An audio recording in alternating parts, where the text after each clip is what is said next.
Bienvenue dans Tuba. Je suis Géraldine Févra, consultante en stratégie et en organisation. Je t'aide à passer de sous-l'eau à CEO. Que tu sois freelance, solopreneur ou que tu veuilles le devenir, Tuba te fait plonger chaque semaine dans le monde de l'entrepreneuriat. Tous les mardis, retrouve un nouvel épisode où je pars à la rencontre d'entrepreneurs. Ici, tu trouveras des idées, des conseils, des outils pour ton business, pour t'aider à entreprendre de manière libre et pragmatique. En clair, pour faciliter ton entrepreneuriat. Bonne écoute! Alors, tu fais quoi dans la vie? Et là, blanc, tu bafouilles. Tu balances 3 concepts flous, tu cites ton statut juridique, tu finis avec un c'est un peu, compliqué à expliquer, en fait. Ça te parle? Moi aussi, je l'ai fait et pendant longtemps et c'est là que je te pose la question qui pique un peu. Est-ce que ton ado comprendrait ce que tu vends? Si tu hésites, on est pile au bon endroit. Aujourd'hui, je te parle de pitch, mais pas le pitch façon start-up qui lève des millions. Non, un pitch clair, simple, vivant, qui va donner envie au bon client de te dire: «OK, je vois et tu fais ça comment?» À la fin de l'épisode, tu repars avec une trame pour créer ton pitch en 30 secondes et des mots que les humains comprennent, même sans être sur LinkedIn toute la journée. Pourquoi c'est flou et pourquoi c'est normal? Alors soyons clairs, si tu as déjà senti ta gorge se nouer quand quelqu'un te dit: «Mais tu fais quoi exactement?» Tu n'es pas seul. C'est même un grand classique chez les indépendants, les entrepreneurs. Il y a une raison à ça. En fait, quand tu bosses à ton compte, ton métier ne rentre pas dans une case. Tu fais un peu de ci, un peu de ça, tu as plein de casquettes. Tu accompagnes, tu crées, tu ajustes selon les clients. Tu fais de la stratégie, du terrain, du suivi, de la réassurance émotionnelle, de la gestion de projet, parfois dans la même journée. Et le tout sans fiche de poste. Alors quand on te pose la question «mais tu fais quoi?» on se retrouve à répondre avec un soupir, un alors c'est un peu particulier ou pire, un monologue de 4 minutes où même toi tu te perds. Un jour, je me suis lancée dans une explication trop longue et trop floue à une soirée où quelqu'un me répond à la fin: «Ah d'accord, donc en fait, tu es une genre de coach RH communication freelance». Et moi, j'ai hoché la tête alors que c'est pas du tout ça que je fais. Ce qui est fou, c'est qu'on peut être hyper compétent, hyper engagé dans ce qu'on fait et en même temps incapable de poser une phrase claire dessus. Et tu sais pourquoi? Parce que c'est plus simple de faire les choses que de les expliquer. Et puis souvent, on a peur que ça fasse trop réducteur, que ça ne dise pas tout ce qu'on sait faire, ou que ce soit trop marketing et pas assez subtil. Du coup, on noie l'essentiel dans des mots flous. On dit «j'accompagne les professionnels dans leur évolution stratégique et humaine» ou «j'aide à fluidifier les processus pour améliorer la posture entrepreneuriale». J'arrive même pas à le dire tellement c'est compliqué. C'est joli, c'est intelligent, mais c'est flou. Et quand c'est flou, ben, les bons clients ne comprennent pas que c'est d'eux qu'on parle. Tu sais, c'est un peu comme donner une carte sans itinéraire. Tu sais où tu veux les emmener, mais eux, ils voient juste une ligne grise. Et c'est là que je te repose la question miroir du début. Si tu disais ton pitch à un ado, à un enfant, est-ce qu'il comprendrait? S'il te répond «Hein?» ou «OK, mais tu vends quoi exactement?» eh ben, tu as la réponse. Et tu sais quoi? C'est pas grave, c'est même plutôt une bonne nouvelle. Parce que ça veut dire que tu as juste besoin de clarifier. Pas de devenir un ou une pro du storytelling, ni de sortir un pitch de vente en 12 secondes chrono. Juste d'avoir une phrase simple, humaine, qui dit à qui tu t'adresses et comment tu les aides. Et c'est exactement ce qu'on va construire ensemble maintenant. Alors un bon pitch, qu'est-ce que ça doit faire? Un bon pitch, c'est pas un slogan, c'est pas une formule magique qu'on récite en apnée. Et c'est surtout pas une phrase à rallonge qu'on a écrite à 22 heures sur Notion un soir de doute existentiel. Un bon pitch, c'est comme une poignée de main mentale quelque part. Ça dit à la personne en face: «Je vois qui tu es, je sais ce que tu vis et je peux t'aider si tu veux». Mais avant de parler de ce qu'un bon pitch fait, peut-être qu'on va parler de ce qu'il ne fait pas. Ce qu'il ne doit pas faire, il ne doit pas te faire transpirer à l'idée qu'on te pose la question. Ça, clairement, non. Il ne doit pas nécessiter de sous-titres pour être compris. Il ne doit pas non plus ressembler à une fiche de poste en reconversion. Et surtout, surtout, il ne doit pas déclencher un «Ah, ok, intéressant» poli. Parce que tu sais que intéressant, ça veut dire j'ai rien compris, mais j'ai pas envie d'avoir l'air bête. Alors maintenant, qu'est-ce que du coup un bon pitch fait concrètement? Il va cocher 3 cases simples. Il parle à quelqu'un, et ce quelqu'un, c'est pas tout le monde, donc c'est suffisamment précis. Il explique ce que tu fais et sans vocabulaire trop complexe, ni trop d'experts. Il donne envie de dire: «Ah tiens, et tu bosses comment exactement?» Et là, j'insiste, un pitch, ça ne vend pas tout. C'est pas le moment de détailler tes offres, tes modules ou ton taux de satisfaction client. C'est une accroche, c'est juste l'ouverture. Quelque part, c'est un petit crochet qui donne envie de te poser une vraie question ensuite. Alors, une manière assez simple de tester, c'est de voir les réactions. Tu sais quand tu as un bon pitch, quand la personne en face hoche la tête, qu'elle pose une question en retour, ou qu'elle te dit: «Ah, mais moi aussi, je galère avec ça, tu pourrais m'aider?» Si ton pitch déclenche un silence gênant ou un changement de sujet, c'est peut-être qu'il est trop flou, ou trop large, ou trop «je veux paraître pro», alors que la personne en face, elle veut juste essayer de comprendre si tu peux l'aider avec son problème du moment. Si on fait un petit jeu entre la version LinkedIn versus la version café avec ta tante des pitchs.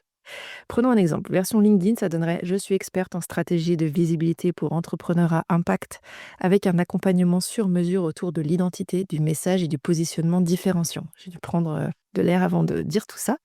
Version café avec Tata Simone, ça donne: j'aide les entrepreneurs à mieux dire ce qu'ils font pour qu'ils trouvent des clients sans avoir à se vendre tout le temps. Il y en a une qui fait pro et l'autre qui fait clair. Mais tu peux garder les deux. L'important, c'est de savoir laquelle tu sors et surtout à qui et à quel moment. Et si tu as un seul réflexe à retenir, c'est fait court, simple, fait parler les humains, pas ton syndrome de l'imposteur. La mini-méthode que j'utilise et que tu peux tester aujourd'hui, c'est que maintenant qu'on a dégommé les pitchs à rallonge et les phrases vides, eh bien, il faut faire simple. Je vais te partager la formule que j'utilise encore aujourd'hui et que j'adapte selon les situations. C'est-à-dire selon si c'est une visio client-prospect, si c'est sur Insta, si c'est un événement pro ou une discussion de comptoir. Et c'est toujours en évolution. Mon pitch bouge depuis 4 ans que j'ai mon entreprise. Mon pitch aujourd'hui, c'est une base et c'est surtout pas une prison. Ça veut dire que quand tu construis le tien, tu sais que tu vas l'adapter à ta sauce. Si tu pars de là, du fait que c'est adapté à toi, tu gagnes en clarté directement. Ma formule préférée pour construire un pitch, c'est de dire j'aide, ensuite de parler de ton public cible, à, et là tu peux mettre des résultats concrets, un bénéfice, grâce à, là tu vas parler de ta méthode, de ton approche et de ton truc à toi. Ça peut paraître ultra classique et c'est normal, c'est parce que ça fonctionne, je suis sûre que tu l'as déjà vu à plein d'endroits.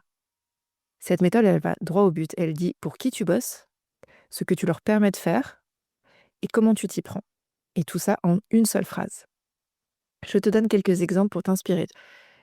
Un pitch qui est bien construit, c'est par exemple: j'aide les freelances à structurer leur business pour qu'ils arrêtent de bosser dans tous les sens. J'aide les coachs à clarifier leur offre et à la vendre sans se forcer. Et un dernier, ce serait: j'aide les entrepreneurs débordés à retrouver du temps pour créer, pas juste courir. Je suis sûre que tu as remarqué un truc. Ces phrases-là, elles sont pas ultra glamour, elles sont pas très originales, elles sont pas révolutionnaires. Mais par contre, on les comprend. Et si ça se comprend, ça commence à toucher les bonnes personnes. Si toi, tu veux faire pareil, pose-toi ces 3 questions. La première, c'est: à qui tu t'adresses? Aux freelances, aux mamans entrepreneurs, aux architectes qui veulent sortir de la presta classique? Peu importe, sois précis. 2, c'est quoi leur galère à eux? Pas une galère générale, la galère qu'ils vivent en ce moment. Est-ce qu'ils sont fatigués? Est-ce qu'ils sont dans le flou? Est-ce qu'ils manquent de clients? Est-ce qu'ils ont trop d'offres? Est-ce que c'est une question de charge mentale? Est-ce que c'est une question de chiffre d'affaires? Bref, creuse. 3, qu'est-ce qu'ils vont gagner grâce à toi? Est-ce qu'ils vont gagner plus de clarté, plus de clients, plus de temps libre, plus de confiance? Et à partir de là, tu peux assembler ton pitch comme un Lego avec ces 3 parties. Astuce bonus, le test du pote qui n'y connaît rien. Une fois que tu as écrit ta phrase, dis-le à un pote ou une pote qui ne bosse pas du tout dans ton domaine, genre ton cousin qui fait de la menuiserie ou ta voisine qui pense que coach business, c'est un métier sur YouTube. Si cette personne-là te répond OK, je vois, ça veut dire que ton pitch est validé. Très bonne nouvelle. Mais si la personne te dit mais tu fais quoi en fait? Eh ben c'est qu'il faut que tu reformules, c'est pas assez clair. Et si tu as peur de réduire ce que tu fais, je te rassure, tu ne dis pas tout dans un pitch et c'est pas grave. Un bon pitch, c'est un point d'entrée. Encore une fois, c'est pas un catalogue. Le reste, tu l'expliques après, quand la personne en face est déjà intéressée. Mais d'abord, il faut qu'elle comprenne ce que tu fais et pourquoi ça pourrait l'aider. Ce que ça a changé pour moi et ce que ça peut changer pour toi. Tu sais ce que ça change d'avoir un pitch simple et clair, c'est pas juste des likes en plus dans ton post LinkedIn parce que ça ne paye toujours pas les factures. C'est pas juste une bio Insta plus punchy. Non, ça change ton quotidien vraiment. Déjà, ça va changer ta posture. Avant, quand on te demandait ce que tu faisais, tu étais en PLS, en stress. Potentiellement, tu pouvais partir dans une explication longue, confuse, ou tu avais l'impression d'être flou, prétentieux. Moi aussi, ça m'est arrivé. Et dans ces cas-là, je me retrouvais à m'excuser presque de faire plein de choses. Aujourd'hui, je réponds en une phrase et je la dis avec le sourire. Pas parce que c'est parfait, mais parce que c'est clair pour moi. Et ça me met dans une toute autre énergie en fait. Ensuite, ça filtre les bons clients. Quand ton pitch est flou, tu attires un peu n'importe qui. Des gens qui te sollicitent pour un truc rapide, des missions qui sont hors sujet, ou des clients qui pensent que tu fais de la com alors que tu bosses sur la stratégie ou inversement. Depuis que mon pitch est clair, j'ai moins de demandes, mais de bien meilleure qualité. Les gens savent pourquoi ils me contactent et souvent, ils commencent par «J'ai vu que tu accompagnes des gens comme moi». Et ça, c'est déjà la moitié du boulot de fait. Enfin, ça t'enlève une charge mentale énorme parce que ne pas savoir comment te présenter, c'est un bruit de fond. Tu le ressens à chaque fois que tu dois écrire un post, un mail ou un à propos quelque part. Et ça fatigue. Et à force, ça t'empêche de parler de ton offre. Ou alors tu le fais, mais avec cette petite voix qui va toujours te dire: est-ce que les gens comprennent ce que je propose vraiment? Un pitch clair, c'est du silence dans ta tête. Ça veut dire moins de doutes, moins de réécriture, moins de pirouettes pour dire qui tu es. Juste une phrase qui te ressemble et qui dit: voilà comment je peux t'aider. Alors voilà, on a tendance à croire qu'un bon pitch, c'est réservé aux start-upers ou aux gens qui vendent potentiellement sur scène des choses incroyables. Mais en vrai, c'est juste un outil de clarté. Un truc que tu peux dégainer en visio, en story, dans un mail ou au comptoir du café à côté de chez toi. Et le jour où tu trouves la phrase qui te ressemble, celle que tu peux dire à voix haute sans rougir ni bafouiller, crois-moi, ça te change la vie. Parce que ça t'ancre, ça pose une base solide. Et ça fait du tri. Ça fait du tri dans tes idées, dans tes offres et dans les gens qui frappent à ta porte. Alors cette semaine, je te propose un mini défi. Écris ton pitch en une phrase. Pas pour le publier, pas pour qu'il soit parfait, juste pour l'avoir pour toi. Si tu as envie, tu peux venir me le partager, je te dirai si c'est limpide ou s'il faut encore retirer de mots compliqués. À très vite et en attendant, parle de ce que tu fais comme tu parles à un être humain, c'est déjà beaucoup. Et respire, tu n'es pas seul sous l'eau. Merci pour ton écoute. Tu as aimé cet épisode ? Si tu veux promouvoir Tuba, la meilleure façon de le faire, c'est de laisser un avis 5 étoiles sur ta plateforme d'écoute préférée. Tu peux t'abonner pour ne pas rater les prochains épisodes et partager celui-ci avec d'autres entrepreneurs à qui il pourrait être utile. Si tu veux me faire un retour direct, retrouve les liens pour me contacter en description de l'épisode. On se retrouve la semaine prochaine.